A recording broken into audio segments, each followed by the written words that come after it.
बूढ़ी नल पर मुंह धोकर अपनी बगल में छोटी सी गठरी दबाए जाने ही वाली थी कि पुजारी ने उसे रोक लिया।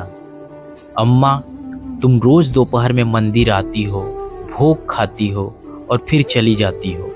बूढ़ी ने उसकी बात बीच में ही काटते हुए कहा, क्यों? मैं तो 10 रुपए देकर कूपन लेती हूँ। हाँ, रोज नहीं लेना पड़ता, कभी कभी ऐसे ही भोग मिल जाता है। लेकिन आप ऐसा क्यों पूछ रहे हैं? पुजारी बोला, नहीं, मेरा मतलब तुम्हें न तो आरती के समय देखता हूँ, न सुबह की पूजा में। साल में एक दिन भी मंदिर में किसी और समय नहीं आती।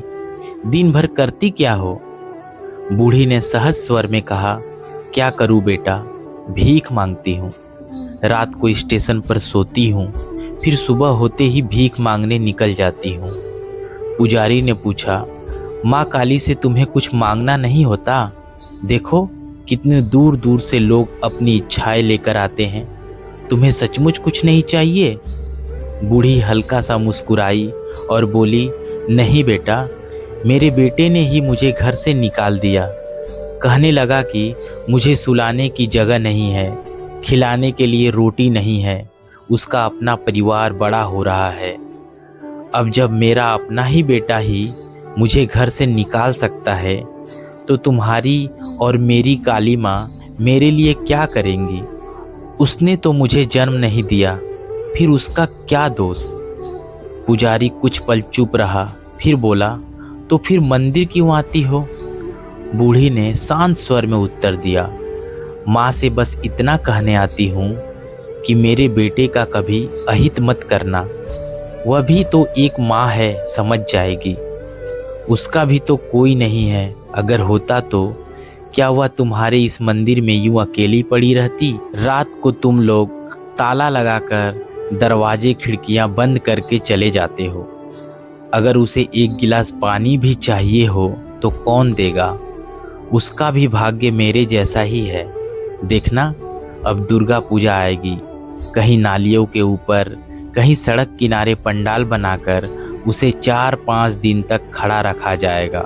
कान फाड़ देने वाले गाने बजेंगे, लोग शराब पीकर रात भर हुड़दंग करेंगे, झगड़े करेंगे, सज धज कर घूमते रहेंगे और माँ चुपचाप खड़ी सब देखती रहेगी। फिर जब सबका मन भर जाएगा तो नाचते गाते उसे खींचकर पानी में विसर्जन कर आएंगे। बताओ, ऐसी माँ से मैं अपने लिए क्या मांगूं? मैं आती हूँ, पैसे देती हूँ, कूपन लेती हूँ, भोग खाती हूँ और माँ से बस इतना कहती हूँ, तू तो सब जानती है, मेरे बेटे का कभी बुरा मत होने देना। बस अब चलूँ? पुजारी स्तब्ध रह गया। सच ही तो था, अब मंदिर में ताला लग जाता है, पंखे बंद, लाइटें बुझी रहती हैं। प्रबंध के पास इतना पैसा नहीं है कि हर समय बिजली का बिल भर सके।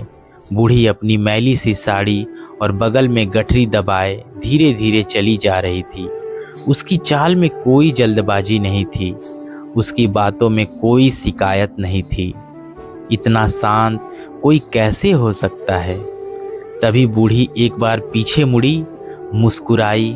ऊपर के सामने वाले दांतों में 2-3 दांत नहीं थे। इतनी निश्चिंत, इतनी निर्मल मुस्कान, ऐसी मुस्कान शायद सिर्फ एक माँ ही मुस्कुरा सकती है, भले ही उसे उसके अपने ही घर से निकाल दिया गया हो।